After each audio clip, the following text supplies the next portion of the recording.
बाद उसने उस दुर्भाग्यशाली अश्व को देखा और उसके बाद पुनः नंदी की ओर मुड़कर देखा। क्या मेलुहा में पशुओं के विरुद्ध अत्याचार के लिए कोई विधान नहीं है? अत्यधिक गंभीर भाव से शिव ने पूछा। जी हाँ, ऐसे विधान है प्रभु, बहुत ही कड़े विधान है। मेलुहा में सभी प्राणियों का जीवन अमूल्य है। वास्तव में इसके लिए बहुत ही कड़े मार्गदर्शक नियम है कि कब और कैसे जीव हत्या की जा सकती है। और सहसा नंदी ने बोलना बंद कर दिया।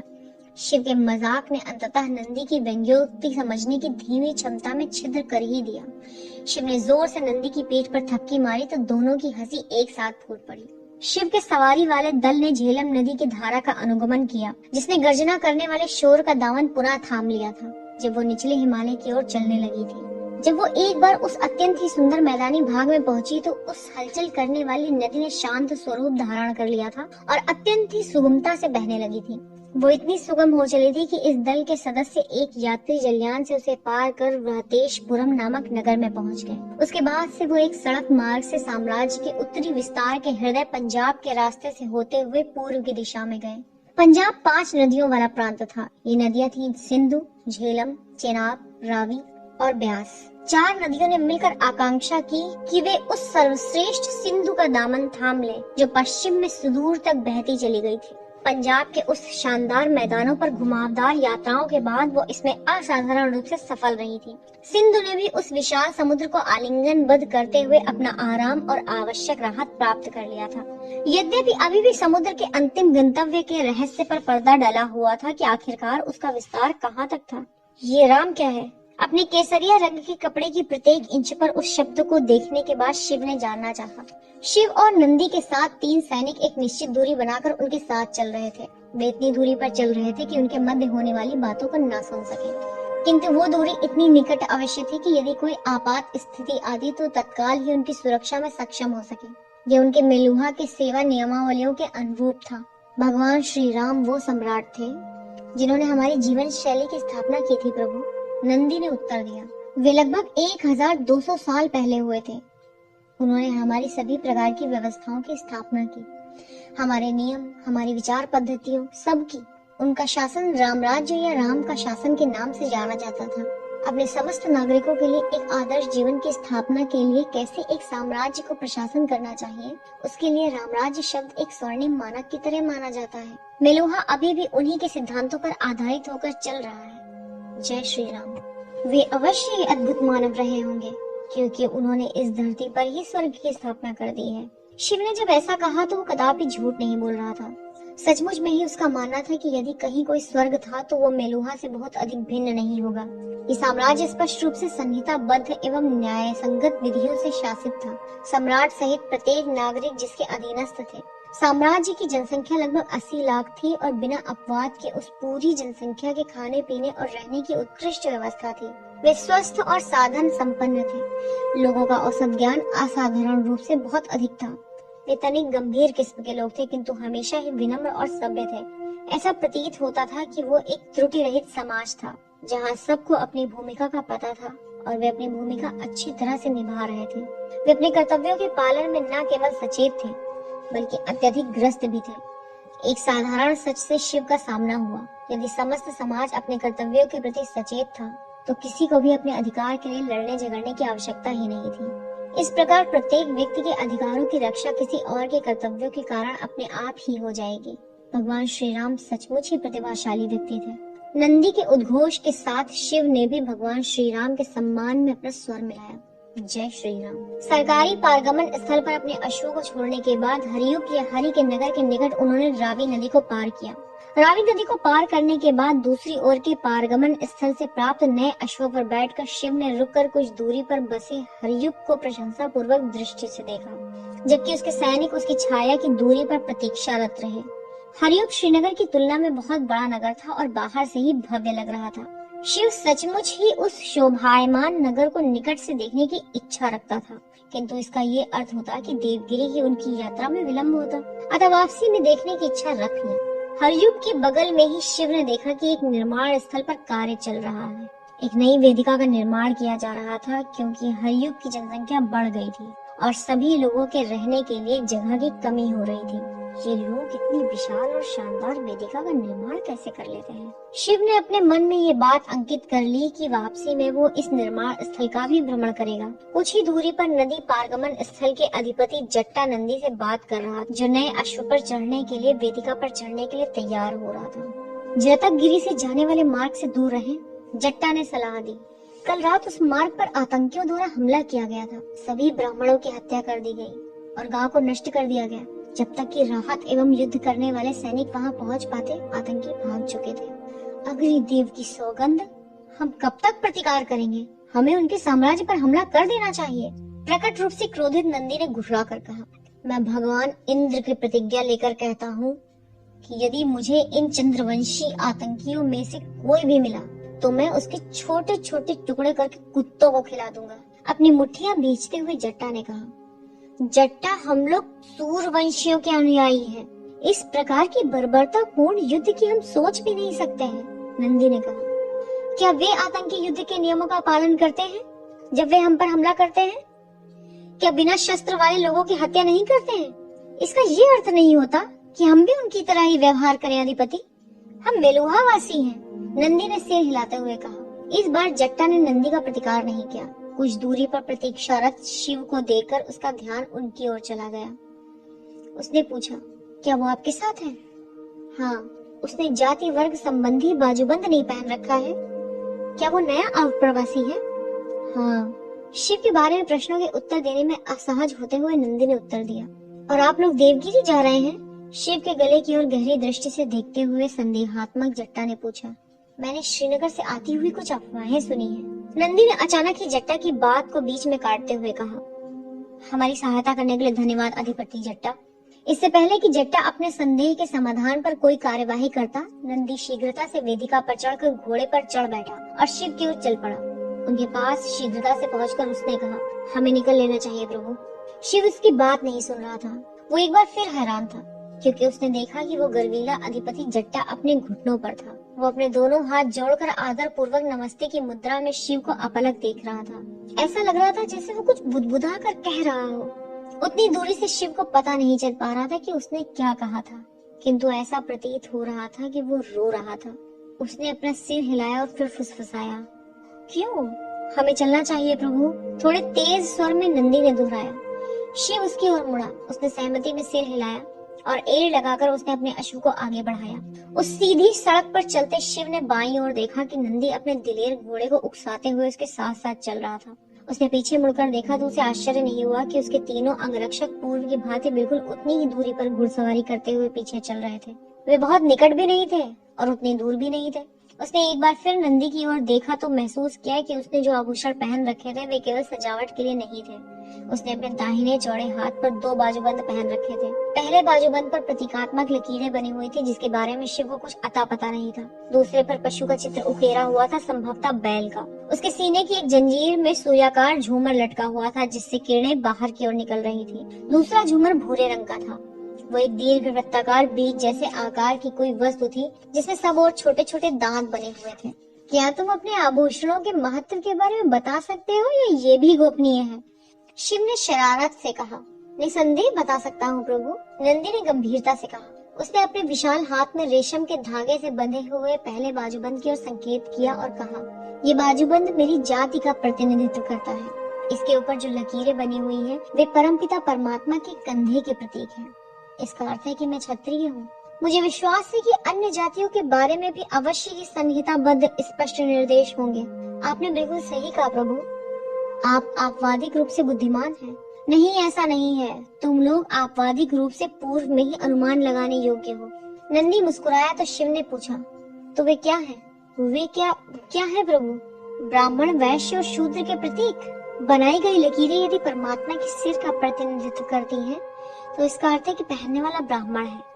वैश्य के लिए बनाए गए प्रतीक में लकीरें परमात्मा के जंघाओं का प्रतिनिधित्व करती हैं, और परमात्मा के पैरों से बने बाजूबंद बताते हैं कि पहनने वाला शूद्र है। मनोरंजक, शिव ने हल्की त्योरी चढ़ाकर कहा। मैं कल्पना कर सकता हूँ कि अधिकतर शूद्र अपनी स्थिति को लेकर खुश नहीं होंगे। शिव की इस टिप्पणी पर नंदी चकित रह गया। वो इस बात को समझ नहीं सका कि क्यों शूद्र लोगों को इतने लंबे समय से चली आ रही इस अभिषेकीकरण से कोई समस्या होगी, किंतु वो कुछ नहीं बोला।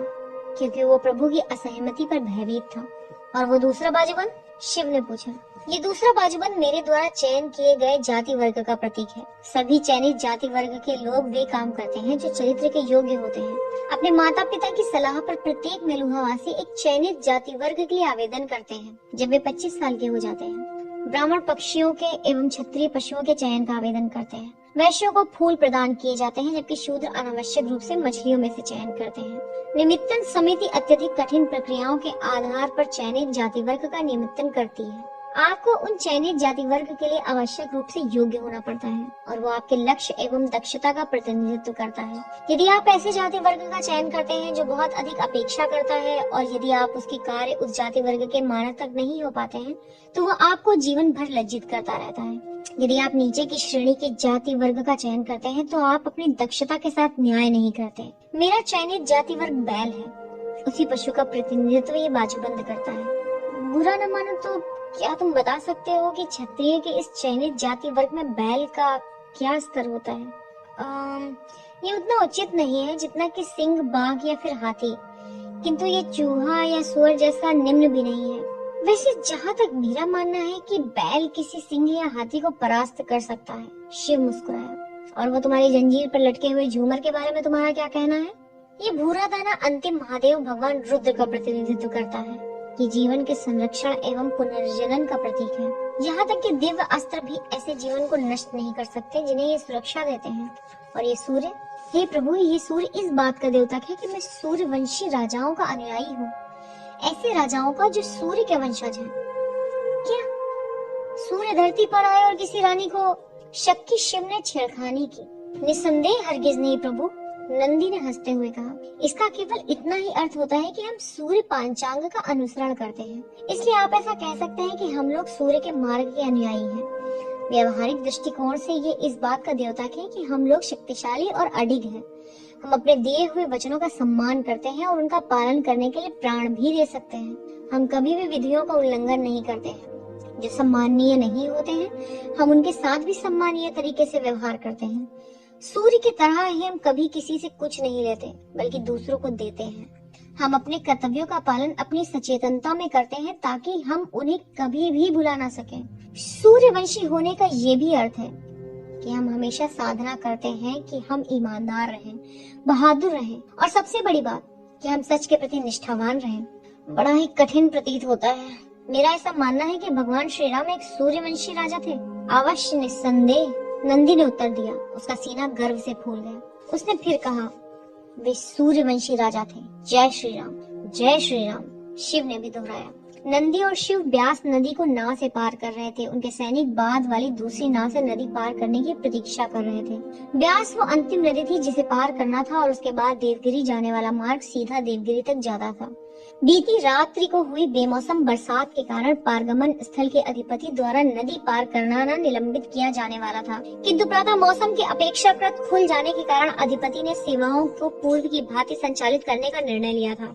शिव और नंदी के साथ नाविक के अलावा 2 और भी यात्री थे जो उस नाव से नदी को पार कर रहे थे। उन लोगों ने अपने अश्वों को इस पार ही छोड़ दिया था और दूसरी ओर पहुंचने के बाद उन्हें नए अश्वों पर सवार होकर आगे बढ़ना था। वे भी दूसरे किनारे से थोड़ी दूरी पर ही थे कि अचानक उन्हें मूसलाधार बारिश का सामना करना पड़ गया। हवा अचानक ही तीव्र गति से बहने लगी थी। ऐसा प्रतीत हो रहा था जैसे इंद्र का क्रोध फूट पड़ा हो। नाविक ने बहुत ही साहसी प्रयास किया कि नाव को नदी के उस पार पहुंचा दे, किंतु तेज बहाव और हवा के कारण वो नाव बड़े ही उग्र तरीके से ऊपर की ओर उछल गई। नंदी ने शिव को तेज स्वर में कहा, सुरक्षा की दृष्टि से वो जितना झुक कर रह सकता था उतना नीचे की ओर रहे, किंतु वो स्वयं अपने आप पर काबू नहीं रख सका। उसके भारी भरकम शरीर ने नाव को एक और खतरनाक तरीके से झुका दिया और वो मुंह के बल पानी में गिर गया। नाविक अभी भी अपनी पतवार से नाव को दूसरे पार के किनारे की ओर ले जाने का प्रयास कर रहा था ताकि अन्य यात्री सुरक्षित घाट पर पहुंच जाएं। ऐसा करते हुए और संकट में होते हुए भी उसने अपनी सचेतनता का परिचय देते हुए अपना शंख निकाला और दूसरी ओर के पारगमन स्थल के लिए संकट हेतु शंख ध्वनि कर दी। जो 2 अन्य यात्री थे उन्हें नंदी को बचाने के प्रयास में नदी में छलांग लगा देनी चाहिए थी, किंतु उसके उस भारी भरकम शरीर को देखकर वे झिझक गए थे। उन्हें पता था कि यदि वे उसे बचाने का प्रयास करेंगे तो बहुत संभव है कि वे स्वयं ही डूब सकते थे। शिव को ऐसी कोई झिझक नहीं हुई। उसने अपने अंग वस्त्रम को एक ओर रखा, अपने जूते उतारे और उस उफनती नदी में छलांग लगा दी। शिव ने उस शक्तिशाली बहाव को चीरते हुए तैरना प्रारंभ किया और शीघ्र ही बहुत तेजी से डूबते हुए नंदी के पास पहुंच गया। उसे नंदी को घाट तक लाने में अपनी भरपूर ताकत का प्रयोग करना पड़ा। पानी में भार के कम महसूस होने पर भी एक सामान्य व्यक्ति की दृष्टि से नंदी का भार बहुत अधिक था। ये सौभाग्य की बात थी कि शिव अपने आप को श्रीनगर की पहली रात्रि के बाद से ही और अधिक शक्तिशाली महसूस कर रहा था। शिव ने स्वयं को नंदी की पीठ की ओर स्थित किया और एक हाथ से उसके सीने के पास से उसको पकड़ लिया। फिर वो दूसरे हाथ से तैरते हुए किनारे पहुंच गया। नंदी के अत्यधिक भार ने ये काम बहुत ही थकाने वाला बना दिया था, किंतु शिव ने इसके बाद भी मेलुहा के अधिपति को किनारे पहुंचा ही दिया। तब तक आपातकालीन रक्षक भी तेजी से वहां पहुंच चुके थे। शिव ने सहायता करके नंदी के उस भारी भरकम शरीर को पानी के बाहर निकाल दिया।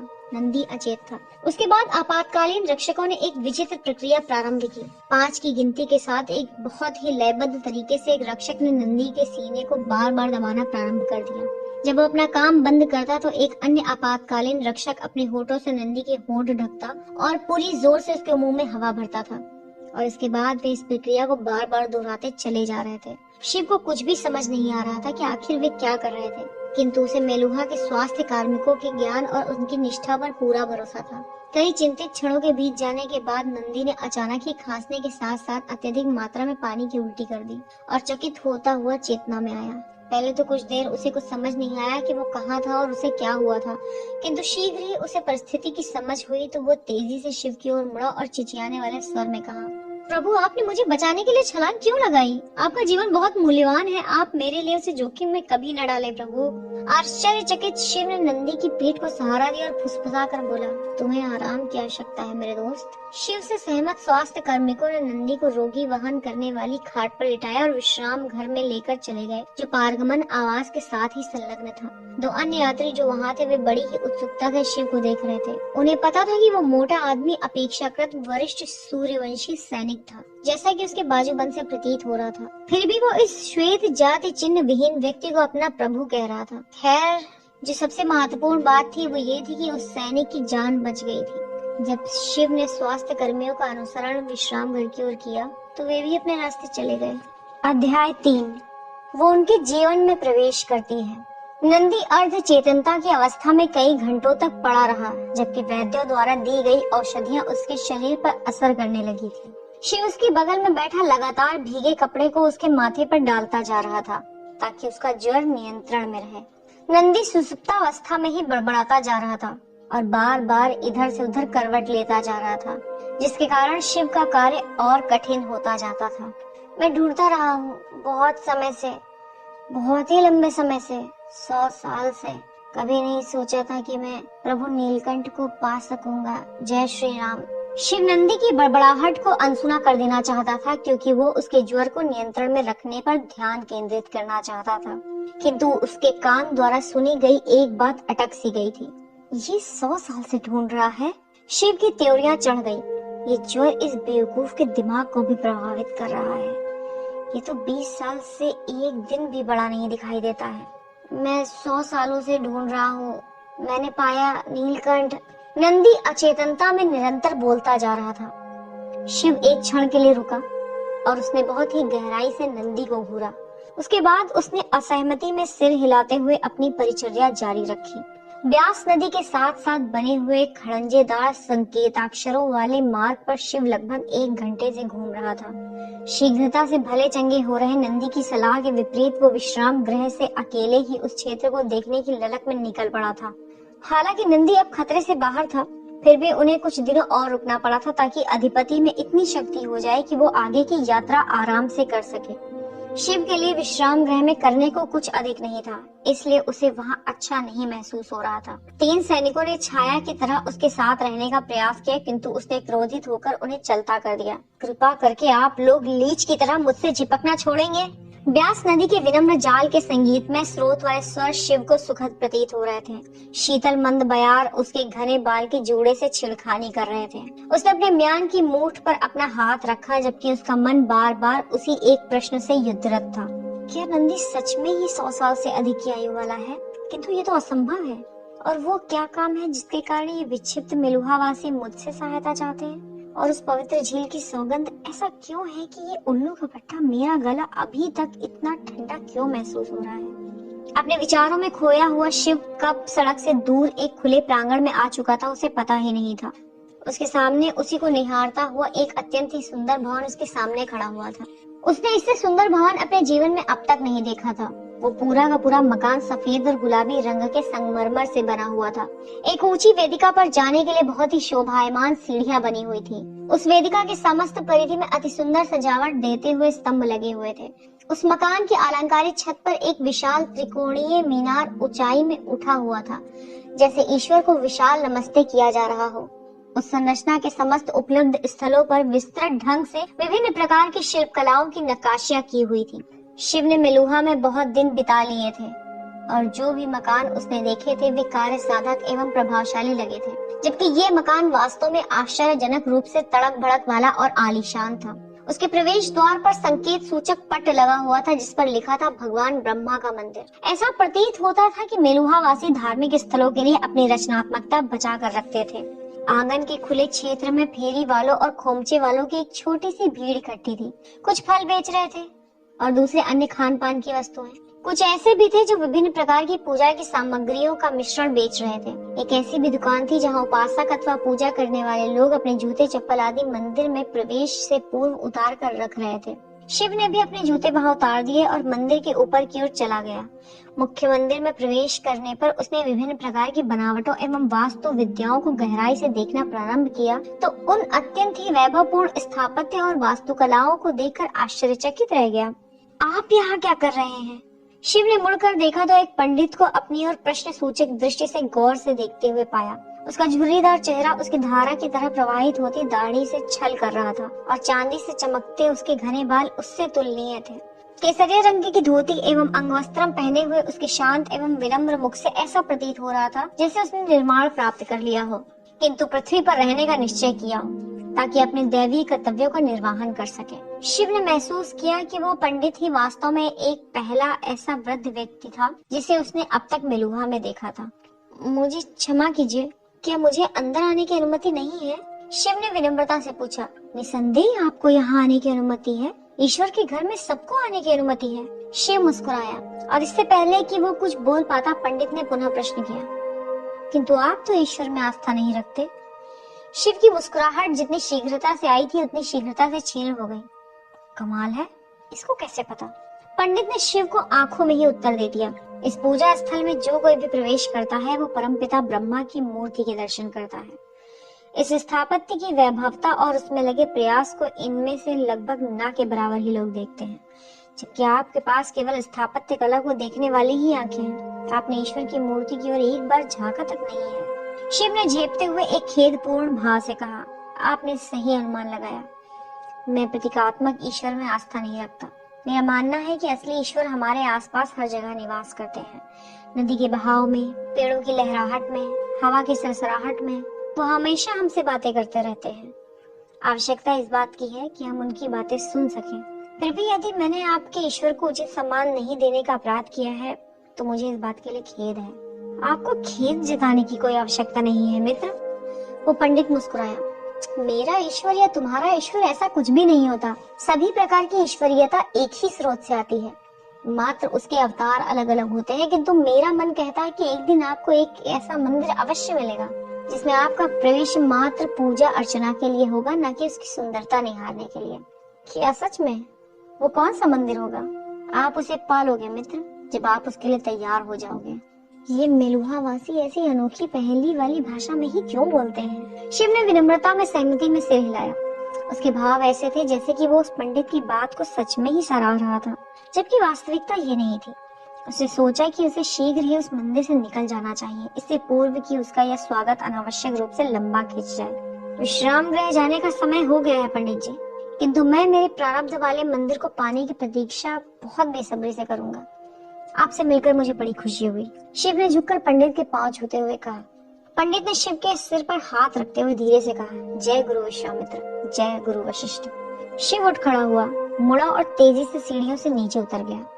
अपने से दूर जाते न सुन सकने की दूरी तक पहुंच चुके शिव को प्रशंसा भरी दृष्टि से देखते हुए उस पंडित ने धीमे स्वर में कहा, क्योंकि उसने अपने कर्म के संगी यात्री की पहचान कर ली थी।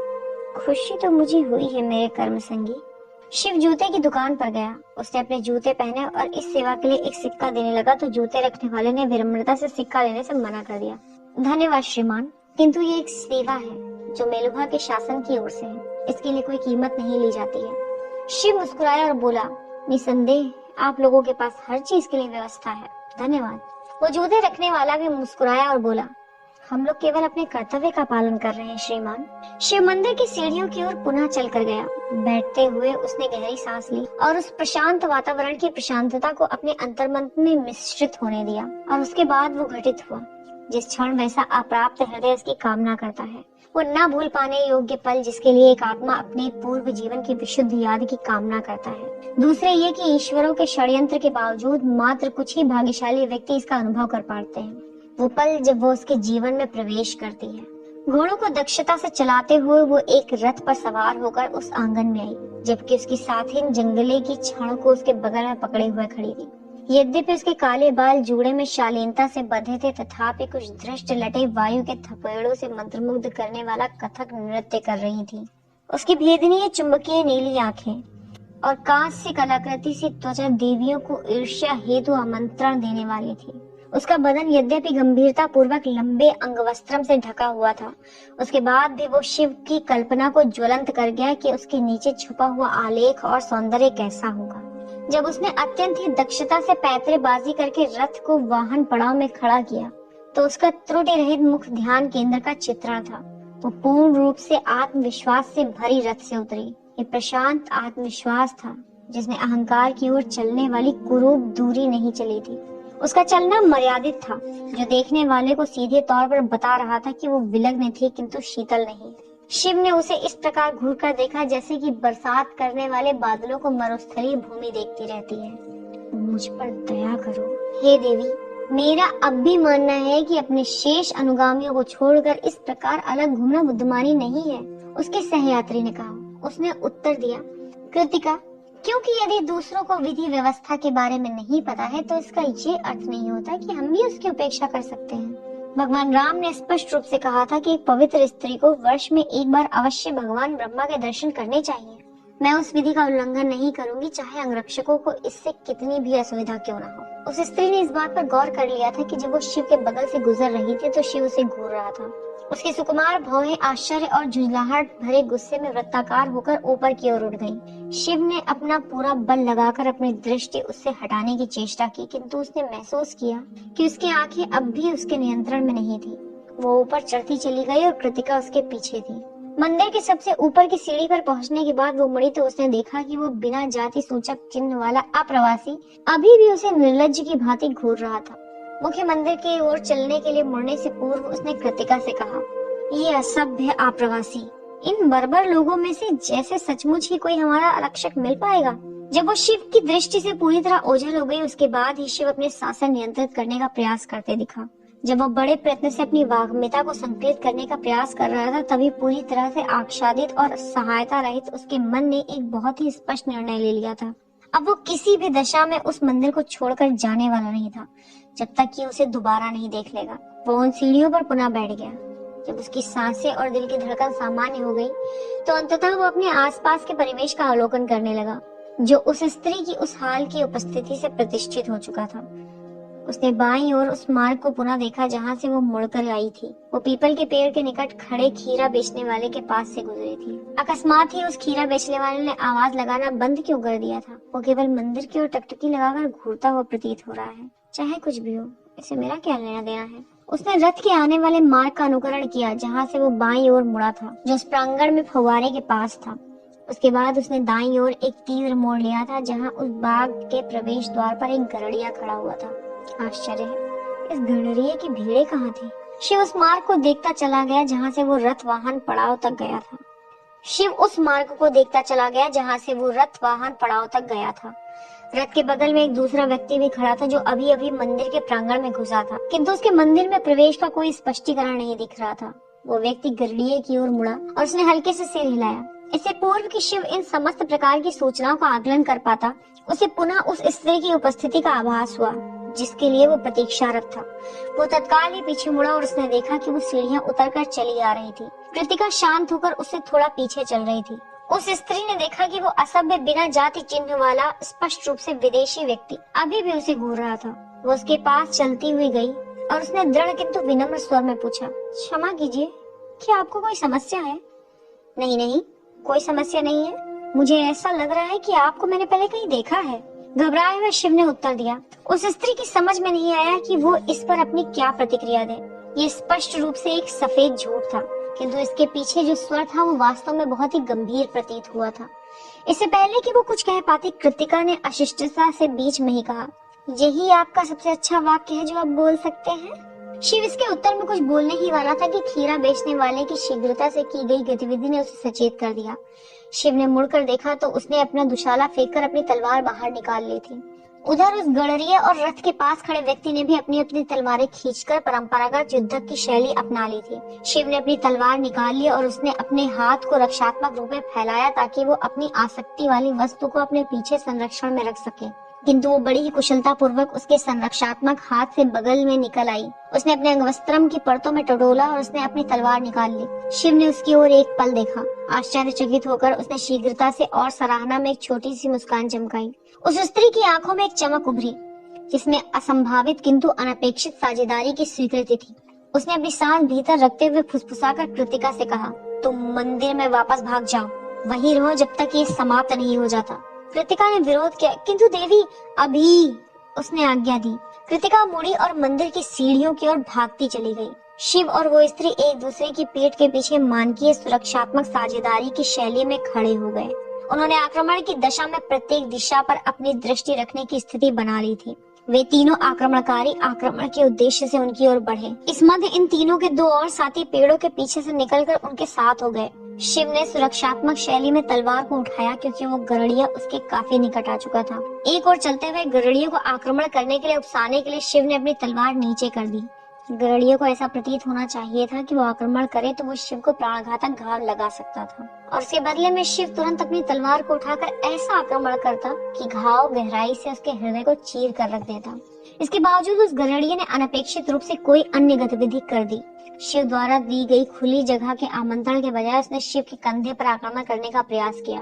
शिव ने फुर्ती से अपने दाहिने हाथ को ऊपर उठाया और गरुड़िये की धड़ पर गहरा घाव लगाते हुए तलवार को क्रूरता पूर्वक लहराया। जैसे ही गरुड़िया पीछे हटा तो एक अन्य आक्रमणकारी दाहिनी ओर से उस पर झपटा। उसने कुछ दूरी से अपनी तलवार लहराई। ये कोई अच्छी चाल नहीं थी क्योंकि वो केवल एक सतही खरोंच ही लगा सकता था। शिव ने एक कदम पीछे हटकर अपना बचाव कर लिया और उसके बाद उसने अपनी तलवार को नीचे रखते हुए एक गहरा घाव उस आक्रमणकारी की जांघ में लगा दिया। अति पीड़ा में चीखते हुए वो आक्रमणकारी भी पीछे हट गया। जैसे ही एक और आक्रमणकारी बाईं ओर से आक्रमण करने के लिए आया तो तब तक शिव ने ये समझ लिया था कि ये अपरिचित एवं अनोखे प्रकार का आक्रमण था। ऐसा प्रतीत हो रहा था कि आक्रमणकारियों को पता था कि वे क्या कर रहे थे। वे एक मंझे हुए योद्धा लग रहे थे। वे विचित्र तरीके से टाल मटोल करने वालों की तरह संघर्ष कर रहे थे। ऐसा नहीं लग रहा था कि वे किसी को जान से मारने का प्रयास कर रहे थे, बल्कि केवल घायल करना चाहते थे। वे पीछे हटकर संभल कर लड़ाई कर रहे थे और अपने आप पर काबू भी रख रहे थे क्योंकि बड़ी ही आसानी से वे मात खा रहे थे। इस बीच शिव ने बाईं ओर से हुए एक और वार को बचाया और उसने अपनी तलवार को उस व्यक्ति के कंधों में बड़ी निर्ममता से घुसेड़ दिया। जैसे ही शिव ने अपने बाएं हाथ से उसे धक्का देते हुए अपनी तलवार निकाली तो वह व्यक्ति दर्द से चिल्ला उठा। धीरे धीरे किंतु निश्चित रूप से आक्रमणकारी थकने के साथ ही घायल भी होते जा रहे थे। वे कुछ अधिक ही घायल होते जा रहे थे और उनके लिए अधिक समय तक ये धावा चलाए रखना मुमकिन नहीं लग रहा था। अचानक दैत्य समान विशालकाय व्यक्ति एक वृक्ष के पीछे से अपने दोनों हाथों में तलवार लिए दौड़ता हुआ आया। वो व्यक्ति सिर से पांव तक काले रंग के फरदार लबादे में वेष्टित था और उसका चेहरा एक काले रंग के मुखौटे के अंदर छिपा हुआ था, जो मुखौटा इंसानी चेहरे जैसे आकार का बना हुआ था। उसकी बड़ी बड़ी भावशून्य बादाम के आकार जैसी आंखें और शक्तिशाली मांसल हाथ ही उसके शरीर के ऐसे अंग थे जो दिखाई दे रहे थे। वो अपने लोगों को चिल्लाकर आदेश देता हुआ शिव और उस स्त्री पर आक्रमण करने के लिए तेजी से आगे बढ़ा। अपने इतने बड़े आकार के कारण वो बहुत फुर्ती से लड़ाई करने में असमर्थ था, किंतु उसकी भरपाई अपने असाधारण रूप से दक्ष हाथों से कर पा रहा था। शिव ने कनखियों से देखा कि अन्य आक्रमणकारी घायलों को उठा रहे थे और वापस जा रहे थे। वो फणदार व्यक्ति लौटती सेना की अंतिम पंक्ति की सुरक्षा हेतु भेजी गई सेना की भांति भिड़ंत कर रहा था। शिव ने देख लिया था कि उस व्यक्ति की टोपी जो फण के जैसी दिख रही थी, उसके कारण उसके बगल की देखने की क्षमता बाधित हो रही थी। ये उसकी दुर्बलता थी जिसका लाभ उठाया जा सकता था। बाईं ओर जाते हुए शिव ने उग्र रूप से तलवार को लहराया, इस आशा में कि उसे वहीं स्थिर कर दे और वो स्त्री दूसरी ओर से उसका काम तमाम कर दे। किंतु उसका प्रतिद्वंदी इस चुनौती के लिए तैयार था। उसने पीछे हटते हुए शिव के तलवार की लहर को बड़ी ही दक्षता से अपने दाहिने हाथ से मोड़ दिया। शिव ने देखा कि उस फणदार व्यक्ति की दाईं कलाई पर चमड़े का एक कड़ा बंधा हुआ था। उसके ऊपर एक तीक्ष्ण प्रतीक बना हुआ था। शिव ने दोबारा अपनी तलवार को दूसरी ओर से लहराया, किंतु उस फणदार व्यक्ति ने बड़े ही सहज रूप से पीछे हटकर पुनः वार को बचा लिया। साथ ही उसने उस स्त्री के एक कठोर वार को भी अपने बाएं हाथ से बचा लिया था। वो शिव और उस स्त्री से एक रक्षात्मक दूरी बनाकर रख रहा था ताकि अपनी सुरक्षा कर सके, और साथ ही वो इन लोगों को इस भिड़ंत में उलझाए भी रख रहा था। फिर अचानक ही उस फरदार व्यक्ति ने भिड़ंत करना छोड़ दिया और पीछे हट गया। वो अब पीछे हटता जा रहा था, जबकि वो अपनी दोनों तलवारें उनकी ओर दिखा रहा था, एक शिव की ओर, दूसरी उस स्त्री की ओर। उसके सभी आदमी पेड़ों की झुरमुटों में गायब हो चुके थे। जब वह भी एक रक्षात्मक दूरी पर पहुंच गया तो वह तेजी से मुड़ा और अपने आदमियों के पीछे भाग गया। पहले तो शिव ने उसका पीछा करना चाहा, किंतु तत्काल ही उसने ये इरादा छोड़ दिया। उसे लगा कहीं वो पुनः घात लगाकर आक्रमण की तैयारी में न बैठे हों। ये जोखिम भरा काम हो सकता था। शिव उस स्त्री लड़ाका की ओर मुड़ा और पूछा, आप ठीक हैं? हाँ, मैं ठीक हूँ। गंभीर और विषाद युक्त भाव से पूछने से पहले उसने सिर हिलाया। क्या आप घायल हैं? कोई गंभीर बात नहीं है, मैं जीवित रहूंगा। बनावटी हंसी के साथ वो बोला। इस मध्य कृतिका मंदिर की सीढ़ी से भागती हुई आई और हांफते हुए पूछा, हे देवी, क्या आप ठीक हैं? हाँ, मैं ठीक हूँ, उसने उत्तर दिया, इन विदेशी की कृपा से। कृतिका शिव की ओर मुड़ी और उसने कहा, आपका बहुत बहुत धन्यवाद। आपने एक बहुत ही विशिष्ट महिला की सहायता की है। शिव उसकी बात नहीं सुन रहा था। वो कृतिका की महोदया को निरंतर घूर रहा था, जैसे कि भूतग्रस्त हो चुका हो। कृतिका को अपनी हंसी रोकने में कठिनाई हो रही थी। उस कुलीन स्त्री ने उलझन में अपनी आंखें हटा ली, किंतु विनम्रता से कहा, मुझे क्षमा कीजिए, किंतु मैं दावे के साथ कह सकती हूँ कि हम पहले कभी नहीं मिले हैं। नहीं, ऐसी बात नहीं है, मुस्कुराते शिव ने कहा। ऐसा है कि हमारे समाज में स्त्रियां युद्ध नहीं करती। एक स्त्री होने के लिहाज से आप अपनी तलवार का संचालन बहुत अच्छा करती हैं। अबे यार, ये तो मुंह से सब गलत बात ही निकल रही है। क्षमा कीजिए, उसने थोड़ा युद्धक शैली वाले स्वर में कहा। स्पष्ट था कि वो एक स्त्री होने के लिहाज से वाली टिप्पणी से अप्रसन्न थी। एक गंवार होने के नाते आप भी काफी अच्छी लड़ाई कर लेते हैं। काफी अच्छी? अजी, मैं तो एक असाधारण तलवार का लड़ाका हूँ। क्या आप कोशिश करना चाहेंगी? अभी यार, ये क्या हो रहा है? मैं क्या बके जा रहा हूँ? इस प्रकार तो मैं उसे प्रभावित कभी नहीं कर पाऊंगा। उसका वही असंबंधित एवं उपेक्षापूर्ण भाव उसके मुख पर उभर आया। मेरा आपके साथ द्वंद्व युद्ध करने का कोई इरादा नहीं है विदेशी। नहीं नहीं, मुझे गलत मत समझिए।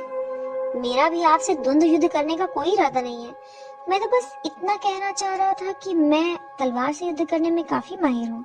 मैं कई अन्य कलाओं में भी माहिर हूँ और मेरे मुंह से सभी बातें गलत ही निकलती जा रही हैं। वास्तव में मुझे ये देखकर अच्छा लगा कि आप स्वयं ही युद्ध करने की क्षमता रखती हैं। आप एक बहुत ही निपुण तलवारबाज हैं। मेरे कहने का मतलब है कि तलवारबाजी नहीं है, वास्तव में आप बहुत ही अच्छी स्त्री हैं।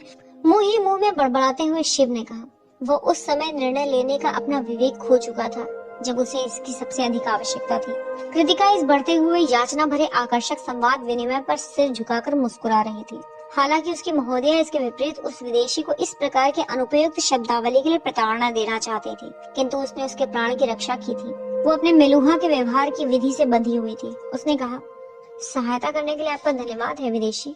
मेरा जीवन आपका ऋणी है और आप मुझे कृतज्ञ नहीं पाएंगे। यदि आपको मेरी सहायता की आवश्यकता हो तो आप मुझे अवश्य कहें। क्या मैं आपसे मिल सकता हूँ यदि मुझे आपकी सहायता की आवश्यकता न हो तो भी? हे भगवान, ये मेरे मुंह से क्या अनाप शराब निकल रहा है।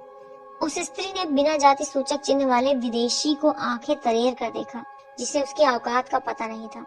उसने बड़े ही अमानवीय प्रयास से स्वयं पर नियंत्रण रखा हुआ था। उसने विनम्रता से सिर हिलाया और बोली, नमस्ते। इसके साथ ही वो राजसी महिला वहां से जाने के लिए मुड़ गई। कृतिका अभी भी प्रशंसा भरी दृष्टि से शिव को देखे जा रही थी, किंतु जब उसने देखा कि उसकी महोदया जाने लगी तो वो भी मुड़ी और तेजी से उनके पीछे जाने लगी। कम से कम अपना नाम तो बता दीजिए, उसके कदम से कदम मिलाकर चलते हुए शिव ने पूछा। वो मुड़ी और अब वो और भी अधिक गंभीरता से शिव को घूरने लगी।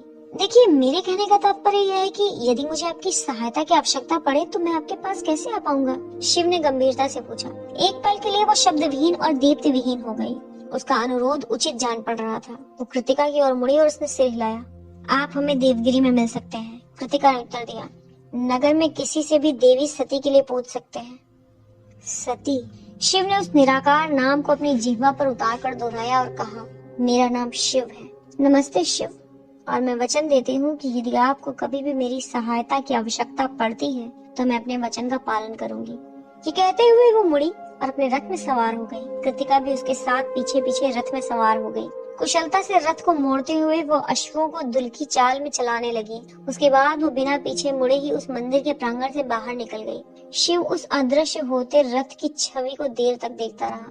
जब वो अदृश्य हो गया तो उसके पीछे उड़ने वाली धूल को ईर्ष्या भरी नजरों से देखने लगा, जो इतने भाग्यशाली थे कि उसे स्पर्श कर पा रहे थे। मुझे लगता है कि यह देश मुझे पसंद आने वाला है। इस यात्रा के दौरान ऐसा पहली बार हुआ था जब शिव को मेलुहा की राजधानी पहुंचने की उत्सुकता हुई थी। वो मुस्कुराया और विश्राम गृह की ओर चल पड़ा। देवगिरी शीघ्र पहुंचना है। अध्याय 4, देवताओं का निवास स्थान। क्या आप पर किसने आक्रमण किया? शिव के घावों को देखने के लिए तेजी से भागते हुए चिंतित नंदी ने चीख कर कहा। आराम से नंदी, आराम से, शिव ने उत्तर दिया। पानी में तुम्हारी साहसिक यात्रा करने के बाद से तुम्हारी हालत मुझसे अधिक पतली है। ये ऐसे ही कुछ सतही खरोंच है, कुछ भी गंभीर नहीं है। वैद्यों ने मरहम पट्टी लगा दी है, मैं बिल्कुल ठीक हूँ। मुझे क्षमा करे प्रभु, ये पूर्णतः मेरा ही दोष है। मुझे आपको किसी भी दशा में अकेले नहीं छोड़ना चाहिए था। ऐसा फिर कभी नहीं होगा। कृपा कर मुझे क्षमा करे प्रभु। नंदी को पुनः बिस्तर पर आहिस्ता से ठेलते हुए शिव ने कहा, क्षमा की कोई बात ही नहीं है मेरे मित्र। कि तुम्हारा दोष कैसे हो सकता है? आवश्यकता से अधिक काम तुम्हारे स्वास्थ्य के लिए अच्छा नहीं होगा। एक बार जब नंदी पूरी तरह से शांत एवं सहज हो गया तो शिव ने पुनः कहना प्रारंभ किया, वैसे भी मुझे नहीं लगता कि वे हमारे प्राण हरण करने का प्रयास कर रहे थे। वो आक्रमण बहुत ही अचंभे वाला था। हमें, हाँ, उस घटना में 2 स्त्रियां भी शामिल थी, किंतु वे आक्रमणकारी कौन हो सकते हैं? नंदी ने पूछा। उसके बाद नंदी के मन में परेशान कर देने वाली सोच उभरी। क्या वे आक्रमणकारी नवचंद्राकार झूमर पहने हुए थे? शिव ने त्योरी चढ़ाई। नहीं, किंतु एक बहुत ही विचित्र व्यक्ति था। उनमें से वो सबसे अच्छा तलवारबाज था। वो सिर से लेकर पांव तक एक फणदार लबादे में था। उसका चेहरा भी मुखौटे से ढका हुआ था, वैसा ही जैसा तुम लोग रंगों वाले त्योहार पर पहनते हो। वो कौन सा त्योहार है? वो होली का त्योहार है प्रभु। हाँ वही, होली जैसे मुखौटे ही थे।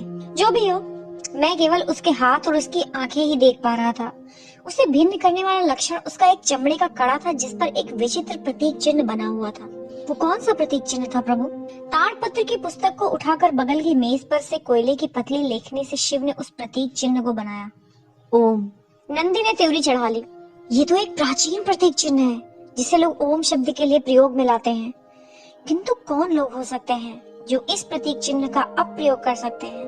ओम, शिव ने पूछा। प्रभु, ओम हमारे धर्म में सबसे पवित्र शब्द है। ये प्रकृति का प्रथम एवं मौलिक स्वर माना जाता है। ये ब्रह्मांड का स्तुति गीत है। ये इतना पवित्र था कि सहस्त्राब्दियों तक लोग इसको लिखित रूप में आकार देकर इसका अपमान नहीं करना चाहते थे। तो फिर ये प्रतीक चिन्ह कैसे उत्पन्न हुआ? इसका आविष्कार सम्राट भरत ने किया था, जो एक महान शासक थे और जिन्होंने सहस्त्रों वर्षों पहले लगभग समूचे भारतवर्ष को जीतकर उस पर शासन किया था।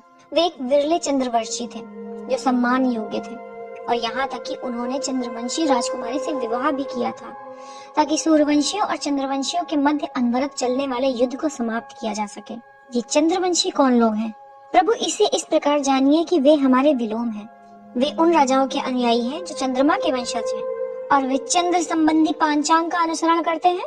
जी हाँ प्रभु, वे लोग कुटिल, अविश्वसनीय और आलसी लोग हैं जिनके पास कोई विधि, नैतिकता या सम्मान नहीं है। वे कायर लोग हैं और एक सैद्धांतिक क्षत्रिय के समान कभी आक्रमण नहीं करते, यहाँ तक कि उनके राजा भी भ्रष्ट एवं स्वार्थी हैं। ये चंद्रवंशी मानवता के ऊपर एक धब्बा है। किंतु इससे ओम के प्रतीक चिन्ह का क्या लेना देना है? दरअसल राजा भरत ने सूर्यवंशियों एवं चंद्रवंशियों के मध्य एकता के लिए इस प्रतीक चिन्ह का प्रारूप बनाया था। इसका ऊपरी हिस्सा जो सफेद है वो चंद्रवंशियों का प्रतिनिधित्व करता है। इसके नीचे का आधा हिस्सा जो लाल रंग में है वो सूर्यवंशियों का प्रतिनिधित्व करता है। ये दोनों हिस्से जहाँ मिलते हैं उससे जो नारंगी रंग का हिस्सा निकलता है वो एक समान मार्ग का प्रतिनिधित्व करता है। दूज का चांद जो प्रतीक चिन्ह की दाहिनी ओर बना हुआ है वो चंद्रवंशियों का तत्कालीन प्रतीक चिन्ह था, और उसके ऊपर जो सूर्य बना हुआ है वो सूर्यवंशियों का तत्कालीन प्रतीक चिन्ह था। इस बात की महत्ता के लिए कि ये समझौता ईश्वर द्वारा अनुमंत्रित था, राजा भरत ने इस बारे में जनादेश प्राप्त किया कि इस प्रतीक चिन्ह का उच्चारण पवित्र शब्द ओम की तरह किया जाएगा। और उसके बाद क्या हुआ? जिसकी की आशा थी वो समझौता भी अच्छे राजा के साथ ही मृत हो गया। एक बार जब राजा भरत का प्रभाव समाप्त हो गया तो चंद्रवंशी पुनः अपने पुराने तरीकों में रम गए और एक बार पुनः युद्ध छिड़ गया। प्रतीक चिन्ह को भुला दिया गया और ओम शब्द एक बार पुनः अपने पुराने मौलिक स्वरूप में आ गया, अर्थात बिना किसी लिखित रूप में। किंतु फरदार व्यक्ति की कलाई के कड़े में जो प्रतीक चिन्ह था वो रंगीन नहीं था, वो पूरा काला था और उस प्रतीक चिन्ह के हिस्से लकीरों की तरह नहीं दिख रहे थे। ऐसा लग रहा था कि वे 3 सांपों के रेखा चित्र थे। नागा लोग। एक सौम्य प्रार्थना से पहले चकित एवं सदमे से चिल्लाकर नंदी ने कहा और उसके बाद उसने अपने रुद्र के झूमर को संरक्षण प्रदान करने के लिए छुआ। अब ये गधे नागा लोग कौन हैं? शिव ने पूछा। ये शापित लोग हैं प्रभु। नंदी ने एक लंबी सांस भरी। अपने पूर्व जन्म के पापों के कारण वे जन्म से ही घृणित विद्रूपित होते हैं। विद्रूपता जैसे कि अतिरिक्त हाथ या अत्यधिक भयानक चेहरे, किंतु उनके पास अत्यधिक शक्ति और कुशलता है। नागा का मात्र नाम ही किसी नागरिक के लिए आतंक का पर्याय है। यहाँ तक कि उन्हें सप्त सिंधु में रहने की अनुमति भी नहीं है। सप्त सिंधु? हमारा देश प्रभु 7 नदियों का प्रांत है। सिंधु, सरस्वती, यमुना, गंगा, सरयू, ब्रह्मपुत्र एवं नर्मदा की भूमि वाला प्रांत। ये वही देश है जहाँ हम सभी सूर्यवंशियों एवं चंद्रवंशियों के निवास का जनादेश ऋषि मुनि ने दिया था। शिव ने सिर हिलाया जबकि नंदी ने बोलना जारी रखा। हमारी सीमा के बाद नर्मदा के दक्षिण में नागाओं का नगर बसा हुआ है। दरअसल उनके बारे में कुछ बोलना भी दुर्भाग्य को लाता है प्रभु। किंतु एक नागा मुझ पर आक्रमण क्यों करेगा, या फिर किसी अन्य मेलुहावासी पर? मन ही मन में बुरा भला कहते हुए नंदी ने कहा, चंद्रवंशियों के कारण। ये 2 मुहे चेहरे वाले लोग इतने अदम हो चुके हैं कि अब वे शैतान नागाओं का अपने आक्रमण में प्रयोग कर रहे हैं। हमसे घृणा करने में अंधे होकर वे ये भूल रहे हैं कि वे अपने लिए कितने पापों को आमंत्रण दे रहे हैं। शिव ने त्योरी चढ़ाई। उसे आक्रमण के दौरान ऐसा कभी नहीं लगा था कि नागा लोगों को किसी अन्य सेना के दल द्वारा प्रयोग में लाया जा रहा था, बल्कि ऐसा लग रहा था कि वो नागा ही उसका सरदार था। देवगिरी पहुंचने में उन्हें 1 और सप्ताह लग गया। मेलुहा की राजधानी सरस्वती के बाएं तट पर बसी हुई थी, जो सतलज और यमुना के संगम से निकली थी। ये खेदपूर्ण बात थी कि कभी विशाल आकार में रहा सरस्वती का प्रवाह अब अपेक्षाकृत बहुत कम हो चुका था, किंतु अभी भी अपने इस लघु स्वरूप में भी वो काफी विशाल और वैभवशाली थी। पंजाब की अन्य तूफानी नदियों से विलग सरस्वती पीड़ाप्रद रूप से शांत थी। ऐसा प्रतीत हो रहा था कि नदी को अनुभव हो चुका था कि उसका अंत निकट था। इसके बाद भी आक्रामक रूप से उत्तरजीविता के लिए बल नहीं लगा रही थी, बल्कि जो भी उसके पास उपलब्ध उसके खजाने को लेने की इच्छा रखता था उन्हें वो निस्वार्थता से प्रदान करती जा रही थी। उधर उड़ान भरता देवगिरी सौम्य सरस्वती की पूर्णता विरोधाभासी था। मेलुहा के अन्य नागरिकों की तरह ही देवगिरी भी एक विशालकाय वेदिका पर निर्मित था, जो बाढ़ से सुरक्षा का एक प्रभावशाली उपाय तो था ही साथ शत्रुओं से प्रबल सुरक्षा का भी। फिर भी अपने आकार के कारण वो मेलुहा के अन्य नगरों की तुलना से भिन्न था। वो नगर 3 विशालकाय वेदिकाओं पर बना हुआ था और प्रत्येक वेदिका 350 हेक्टेयर से भी अधिक क्षेत्र तक विस्तृत था, जो कि अन्य नगरों की तुलना में अत्यधिक विशाल कहा जा सकता था। ये वेदिकाएं लगभग 8 मीटर ऊंची और बीच बीच में सिकी हुई ईंटों के मिश्रण वाले विशालकाय कटे हुए पत्थरों से दुर्गीकृत थी। इनमें से 2 वेदिकाओं के नाम ताम्र और रजत थे, जो सामान्य नागरिकों के लिए बने हुए थे, जबकि तीसरी वेदिका स्वर्ण नामक थी, जो राजसी नगर दुर्ग था।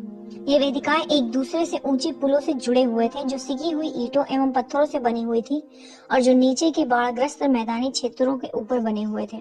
प्रत्येक विशालकाय वेदिका की बाह्य परिधि में बाहर की ओर निकले हुए बड़े बड़े खूंटों सहित ऊंची ऊंची दीवारें बनी हुई थी। उन दीवारों के साथ साथ एक निश्चित अंतराल पर बुर्ज बने हुए थे, जहाँ से बढ़ते हुए शत्रुओं का प्रतिरोध किया जा सकता था।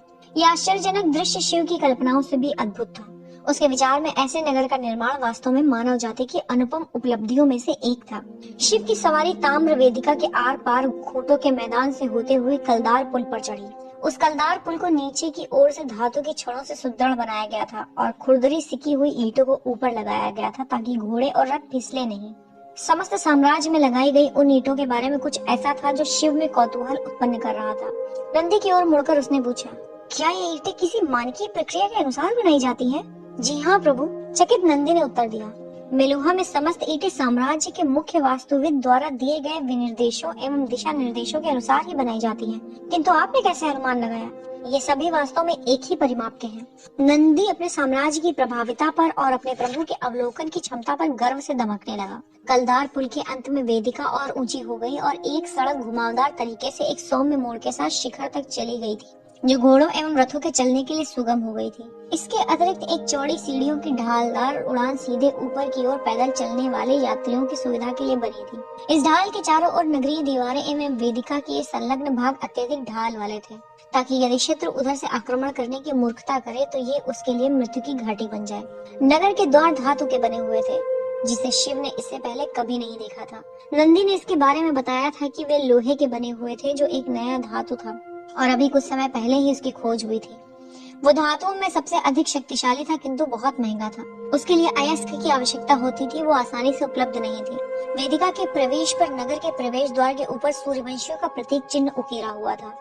सभी दिशाओं में निकलती हुई किरणों के साथ एक चमकीला लाल वृत्ताकार सूर्य, उसके ठीक नीचे उनका घोष वाक्य लिखा हुआ था, जिसके अनुसार वे अपना जीवन यापन करते थे। सत्य, धर्म, मान। नगर के इतने मात्र को देखकर ही शिव विस्मयाभिभूत था, और जब उसने वेदिका के शिखर पर नगरीय द्वार के अंदर जो दृश्य देखा, वो वास्तव में अपनी प्रभाविता एवं सरलता में असाधारण था। नगर वर्गाकार खंडों में खड़ंजेदार मार्गों से विभक्त था। सड़क के साथ साथ पैदल चलने वालों के लिए पगडंडी बनी हुई थी। विभिन्न दिशाओं में यातायात की सुविधा के लिए सड़क पर संकेत चिन्ह बने हुए थे, और साथ ही सड़क के मध्य में जलमल निकासी हेतु ढकी हुई नालियां बनी हुई थी। सभी मकान मानकीय ढंग से 2 मंजिलों वाले खाने की तरह सिकी हुई ईंटों से बने हुए थे। यदि आवश्यक हो तो उनके ऊपर लकड़ी से अतिरिक्त प्रसार भी किया गया था। नंदी ने शिव को बताया था कि मकान की भीतरी संरचना अलग अलग आवश्यकताओं के अनुरूप अलग अलग प्रकार की बनी हुई थी। सभी मकानों के द्वार एवं उनकी खिड़कियां बगल की दीवारों की ओर बनी हुई थी, अर्थात वे मुख्य मार्ग की ओर नहीं थी। खाली दीवारें जो मुख्य मार्ग की ओर थी, उन पर सूर्यवंशियों के विभिन्न लोकप्रिय राजाओं के रेखाचित्र चमकदार काली लकीरों से बने हुए थे, जबकि उनकी पृष्ठभूमि भूरे, हल्के नीले, हल्के हरे और सफेद सौम्य रंगों से रंगी हुई थी। यद्यपि पृष्ठभूमि में जो सबसे सामान्य रंग का प्रयोग हुआ था वो था नीला। मेलुहा वासियों के अनुसार नीला रंग सबसे पवित्र माना जाता था। यह आकाश का रंग था। रंगों के वर्णक्रम में पृथ्वी के रंग हरे से थोड़ा ऊंचा था। मेलुहा वासी प्रकृति की हर संरचना में एक महान अभिप्राय देखने की इच्छा रखते थे। उनकी सोच थी कि रंगों के वर्णक्रम में हरे से ऊंचा नीला एक अद्भुत संयोग था, ठीक उसी प्रकार जिस प्रकार पृथ्वी के ऊपर आकाश था। उन दीवारों पर जो सबसे अधिक बार आने वाला चित्र था वो था महान सम्राट भगवान राम के बारे में।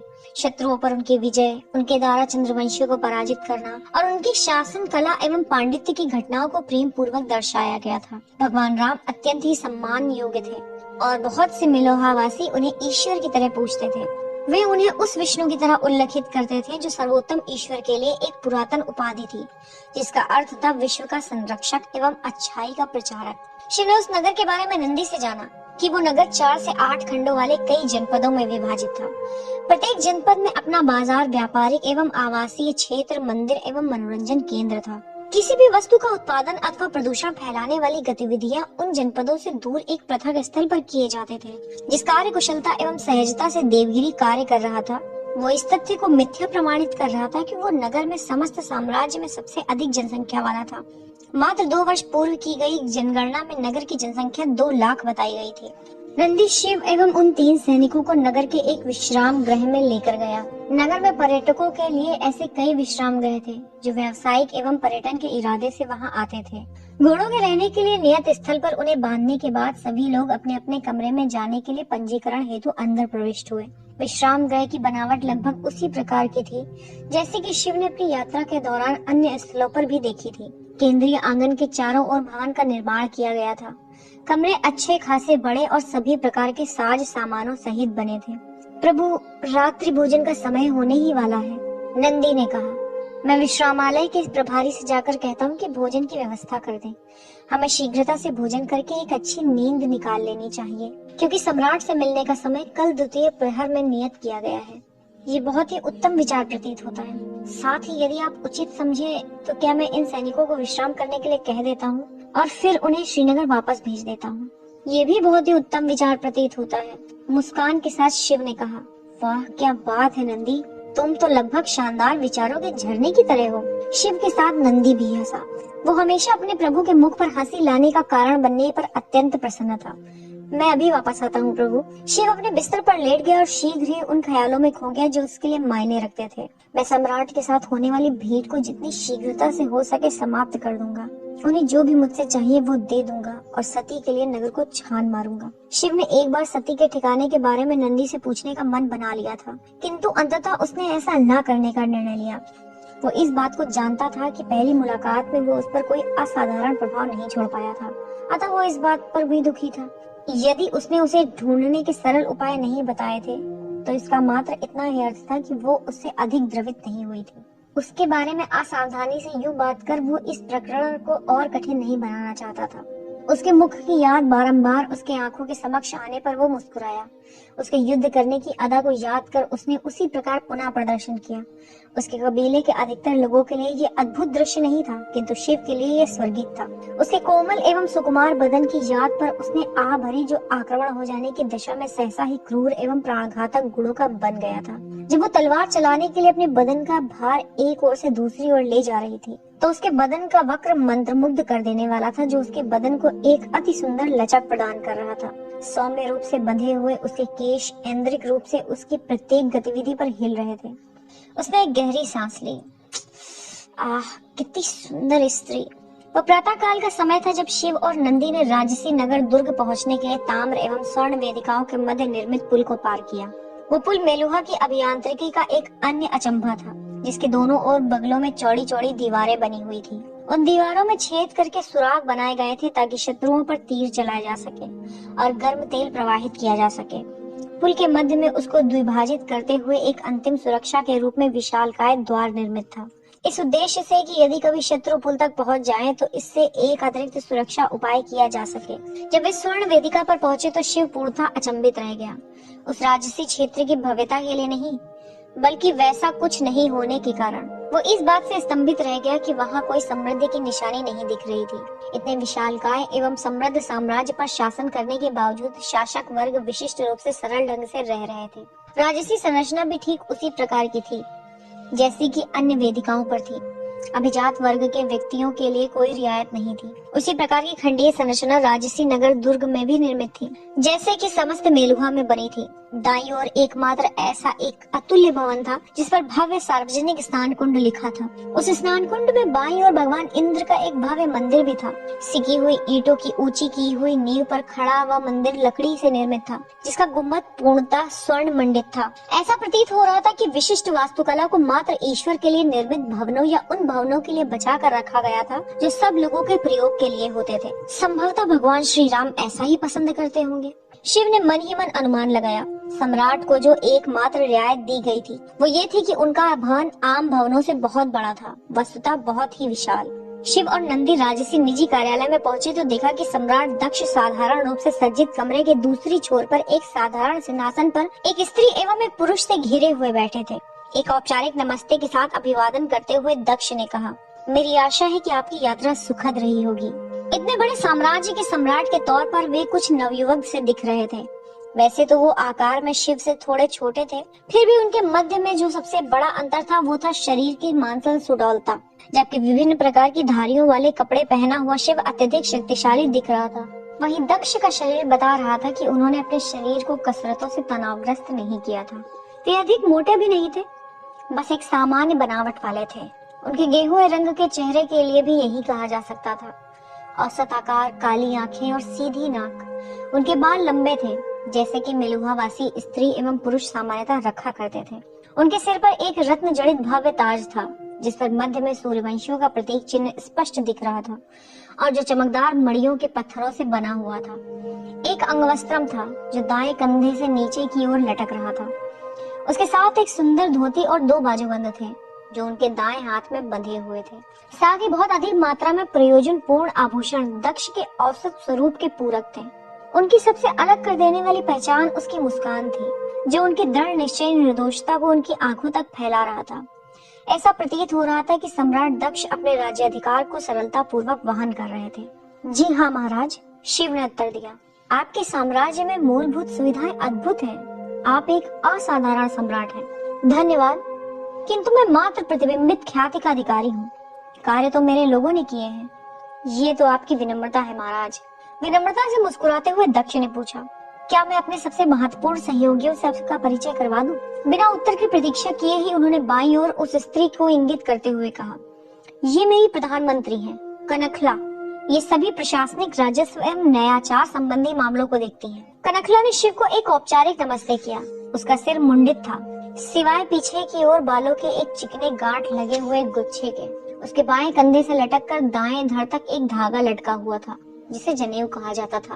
वो अधिकतर मेलुहा वासियों की तरह ही जवान दिख रही थी, किंतु उसका भार कुछ अधिक था, जो उसकी श्वेत चोली एवं धोती के मध्य आधिक्य में उपस्थित वसा स्पष्ट रूप से बता रहा था।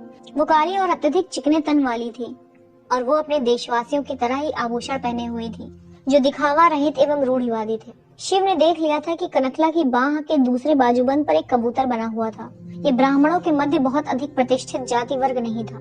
शिव नीचे झुके और उसने औपचारिक तरीके से उसके नमस्ते का उत्तर दिया। दाईं ओर संकेत करते हुए दक्ष ने कहा, और ये मेरी सेनाओं के प्रधान हैं, प्रधान सेनानायक पर्वतेश्वर।